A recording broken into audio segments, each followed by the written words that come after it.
Welcome back to the Bronx Journal. I'm your guest host, Gabriel Contreras. Taking a child out to the park, going on a leisurely stroll, or a bike ride are some of the simple joys of life. Unfortunately, Bronx residents cannot take full advantage of this because they have the lowest park space per resident in New York City. Sustainable South Bronx is an organization committed to change not only that, but the quality of life for all Bronx residents. Here with us today is Executive Director Miquela Craytor. Welcome to the show. Thanks for having me. All right, so I just want to start off with exactly what is Sustainable South Bronx. Can you tell us what that organization is about? Sure, we're a nonprofit based in the South Bronx. Specifically, we're in Hunts Point, and we basically try to change the paradigm of the South Bronx through community greening, green job training, and youth education. Okay, so a large portion is about the community. How is Sustainable South Bronx helping the community? We're doing this in a couple different ways. We have a job training program where we attract adults who are disconnected in the workforce. They are either on or underemployed, and we train them for green jobs. And these green jobs are jobs where people are working in parks and building parks and maintaining parks. Also green roofs. They get the skills to install green roofs and maintain green roofs. The other training program we offer is focused on energy efficiency and retrofitting buildings so they don't lose energy and actually save homeowners and businesses money. So that's one way we were helping folks in the Bronx. We're giving them skills through our training programs and helping them find the jobs in those areas they've been trained for. Okay, so being green is a major focal point of Sustainable South Bronx. It is, and actually it's green not in the traditional sense of thinking of a tree, it's green also in your pocket. You know, one of the big challenges in our world today is the fact that we need more opportunities for jobs, but we also need to be able to breathe. And they can work together, but too often we sacrifice ourselves and our communities at the expense of the economy, and we're trying to change that. Okay. And currently, one of your main projects is the South Bronx Greenway. Is that correct? That's correct. I mean, the South Bronx Greenway is really the catalyst for all the different programs that we offer today. It was really what inspired us to do the green job training. It's what inspired us to do youth education. It was really the catalyst that helped us think larger than we could even imagine. It started off actually with one park. Our founder worked with the community residents to take what was an old dump in the neighborhood that was right on the water, but no one knew the water was right next to it. And we collectively, through lots of hours of lots of weekends, cleaned up that empty lot that was full of garbage and transformed it into a park. But in the process, we realized there was not a greater project that could come out of that one park, and that's the South Bronx Greenway. Okay. And we're not just talking about just cleaning up a little bit, like just the aesthetics of it. It's going to help the community in totally different ways, correct? Exactly. I mean, what's exciting about the Greenway is really it's about connecting the neighborhood of Hunts Point, Longwood, Port Morris to the rest of the city. You made a point earlier about how we have very few park spaces per resident compared to other parts of the city. And one of the great tragedies is the South Bronx is connected, surrounded by water, but you wouldn't know it because industry is predominantly on the waterfront. So this Greenway will connect the community, connect the neighborhood and residents to its own environment, to its backyard. And we'll do that in a way that people can safely play outside, safely run outside, safely bike outside without worrying about coming across a truck, because the South Bronx actually has about 60,000 trucks that come through it every week. It's really high. It's because we're home to the second largest food distribution center in the world. It's right there in the South Bronx. Okay. And this is it's a major project. So it's been, I would imagine that you've been broken down into different kind of sections. Like what part are you guys, or is it currently state of it right now? Well, we're actually just in the first phase of construction. And like you pointed out, that was the first project we really got started off in 2001. The South Bronx Greenway was really where we started in 2001, and we're in 2011, and construction started only last year. So it took a really long time to get to the place where we could actually construct the Greenway, and that's because we're working closely with the city. The city is actually implementing the project, but as an organization, we're making the city accountable to the promise it made to the South Bronx. Well, since it's such a large project and it takes so much time to do so, at first it's easy for the community to get behind it, but what are you doing to maintain the support of the community during all of this? You raised a great point, because that was a big issue. We'd been planning about it, we had meetings about the Greenway, and then it was kind of like, now what? And so the construction only started in 2010, but the plan was approved in 2006. So what we've been doing between that time is we've held many different events. We've held, for the last, this will be our 5th year, we've had a 5K run walk event where we've brought the community and brought other folks from all across New York City, including the rest of the Bronx, but also the neighborhood, and got them outside to enjoy their own neighborhood. Even though the Greenway is not built, we're acting as if it is. We're reclaiming the streets. We're reclaiming our neighborhood in a way that makes everyone feel safe, to enjoy it, to celebrate it. And it really is kind of paving the way for us to reimagine our neighborhood. Because the big challenge, again, if you're not used to trees and if you're not used to park space, it's really hard to put yourself in a completely different way of a mode of using your own neighborhood. And what would you say is the timetable for this project? What's the goal for when this would be completed? Sure, the first phase of the Greenway project is going to be complete mid next year, and that will include the big core sections that are in Lafayette Avenue as well as Hunts Point Avenue, which is the heart of the residential area of Hunts Point, and that will connect closely to Bruckner Boulevard, so people on the other side of the Bruckner Expressway, once they enter Hunts Point, they're going to really feel a completely change of atmosphere because they're going to be along the Greenway route that will take them down to the waterfront. The Randall's Island connector, which will connect the South Bronx to Randall's Island through a special pedestrian bikeway, that should begin work later this year, and it will take a couple years to complete. Additionally, we're going to get another park in Hunts Point. It's called Hunts Point Landing, and they expect to be done with that late next year. So there's going to be a lot of new park spaces, a lot of new connectors that should be complete by the end of next year. All right, a lot to be excited about. Exactly. And was this the main focus of Sustainable South Bronx when it was originated in 2001? Well, the Greenway was the main focus. It really was kind of what was, what inspired us to think big, but it's transformed our thinking and all of our programming. I mean, really, the South Bronx Greenway was kind of the poster child of trying to do something different than what most people perceived of the South Bronx. You know, most folks, when they've heard of the South Bronx, they think of it as a place of blight. They see it as an issue of urban poverty and urban problems. They don't necessarily think of it as a place of something where positive change and economic opportunity rest. And so the Greenway, for us, became the vehicle to think larger and think larger with the community in terms of what it wanted. And it has also led us to create job opportunities. All of this was catalyzed by the Greenway project and the Greenway vision. Okay. So you have just like different events and organizations going on throughout the year. This summer, you guys will sponsor a farmers market.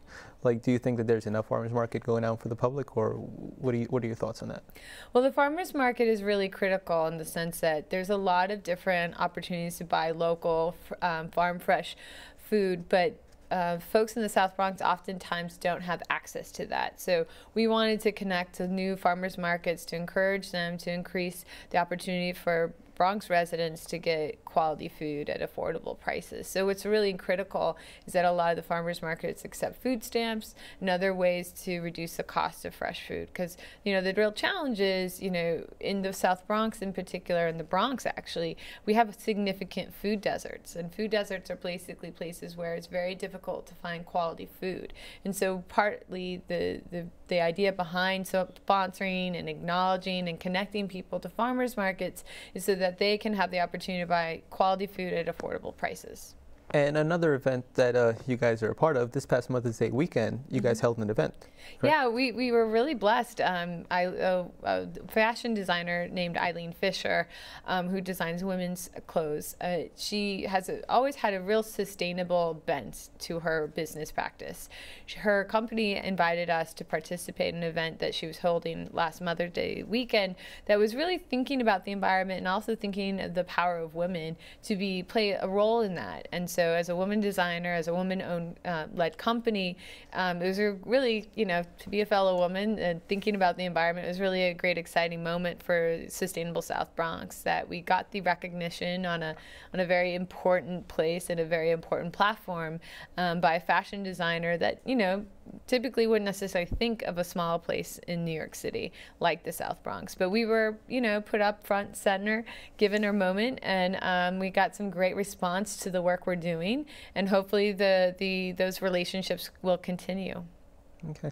The summer is the time when there's many programs, a lot of events going on. Besides the farmers market, which we spoke about earlier, what other events do you have going on, or just programs for like kids or adults that you have during the summer? Sure. This summer we're going to be doing a couple different things, but kind of what's kicking it all off is a 5K run walk. Like I mentioned, we do that every year, and it's a way of celebrating the South Bronx Greenway, even though it really hadn't been built yet. That's happening in May. We also will be having a block party probably late this summer, where we invite folks from out the neighborhood and beyond the neighborhood to celebrate some of the positive changes that have been made in the South Bronx, and also connect to ways they can become involved in their communities. We also will have in June a kickoff, or kind of a crystallizing moment for a block by block initiative we've been doing in Soundview, where we've been trying to connect homeowners to the energy efficiency rebates and retrofit monies that will save them in terms of implementing energy saving opportunities, but they weren't necessarily aware of it. So we've been playing a role in that. We're going to like highlight some of the homeowners who've taken advantage of that program, and hopefully in that process connect more people to those opportunities to save money on their energy bills, and also do their part to improve the economic climate. Because what's exciting about that project is that we're actually getting some of the graduates of our training program hired by contractors. So there's a real win-win. Folks are saving money in their energy bill, but they're also being able to employ their neighbors and friends. And so for us, that's really about the idea of sustainability, is that we all can win by it. Beyond that, though, we're going to be doing some high school youth education programs, where we're going to be teaching high school youth in a program how to build tree guards, and basically how to think about sustainable design. And we'll be working with them in a summer program. Well, that's good, because I mean, I don't think that there's enough like programs for the youth, because again, there's that time they're out of school, they don't know what to do, and then this is a good way for them to not only use their time wisely, but learn something that can benefit not only themselves, but I guess the whole planet. Exactly. I mean, what's really important is really thinking about our next generation. We really need those kids to take charge and rebuild and retrofit our world. You know, we've done a lot of damage to it, but not only to, you know, the trees, but really to our own health. And that's a real important part, especially when the South Bronx has some of the highest asthma rates in the country. We have 1 out of 4 kids has asthma. The only way we can really change those health statistics is if we think more broadly and think more systemically about how we build and how we design. And so hopefully some of these high school kids get the bug, think about designing in a different way, and hopefully go on to careers and education where they get that start. And do you think inner city kids of like even younger than high school, do you think that they're ready for all this change of being more environmentally friendly and just thinking more consciously about what we do to the planet? Are they ready for this kind of change? Well, I mean, it starts at home. It starts within your own practice, right, every day. And I've seen some real change in some of the kids that we've already worked with, where a young kid was showing me his project this past week, where he's designed a table that has solar panels on it, where solar is collected and you can charge your cell phone. You know, there's ideas like that. There's also kids who are trying to make recycling fun, where they've made basketball hoops so that you throw your recycling through the hoop and it counts it. You know, they understand the challenges, like, because they themselves have experienced it. They didn't understand that some of their habits led to some negative outcomes. And so them understanding that and them owning that change is really what gives me hope for more kids to have the same passion to do something different. And what can the parents of these children do to help them to have them take the first step forward in having those kind of thoughts? Well, I think parents can do a lot. I mean, I think parents, they themselves can become educated and try to work at home to take small baby steps, if you will. Try to learn about what they can do in their own home to green it, whether it's just recycling as a starting place, whether it's connecting to a local park and learning about how they can learn about helping that park, or they can connect to one of our programs. There's actually a lot of opportunities, but I think one of the best places for parents to start is to encourage their kids to sign up for some of these programs, to support them in those efforts. And there's actually opportunities for parents to do things along with their kids. And so that's in and of itself a great way for both folks to learn. Okay. Well, there's many ways that we can get involved with this. How can if anyone wants to get involved with either the volunteer work, the training, the donating, anything to help St. Louis South Bronx, what can they do to get in contact with you guys? Well, they can go to our website and they can sign up to be on our email list and stay in touch. They can also call us or just show up to our offices Monday through Friday. We're not open on the weekends, though we do things on the weekends. To learn more, we have information where they can sign up for the job training program. It's always a revolving enrollment, so while we have the training program at certain times of the year, you can always stop by and fill out an application, and when we do the next training cycle, folks will be called up to see if they can, if still interested in being part of the program. It is a free job training program, I should point out, so it doesn't cost anyone anything, but it's like a full-time job. It's from 8 to 4, so it's a real level of commitment to it as well. But there's lots of ways to get involved. We always love volunteers, and any opportunity for someone who wants to help us out, we'll take it. Well, thank you very much for all the information, and we'll definitely make sure to get out there and help all of us out.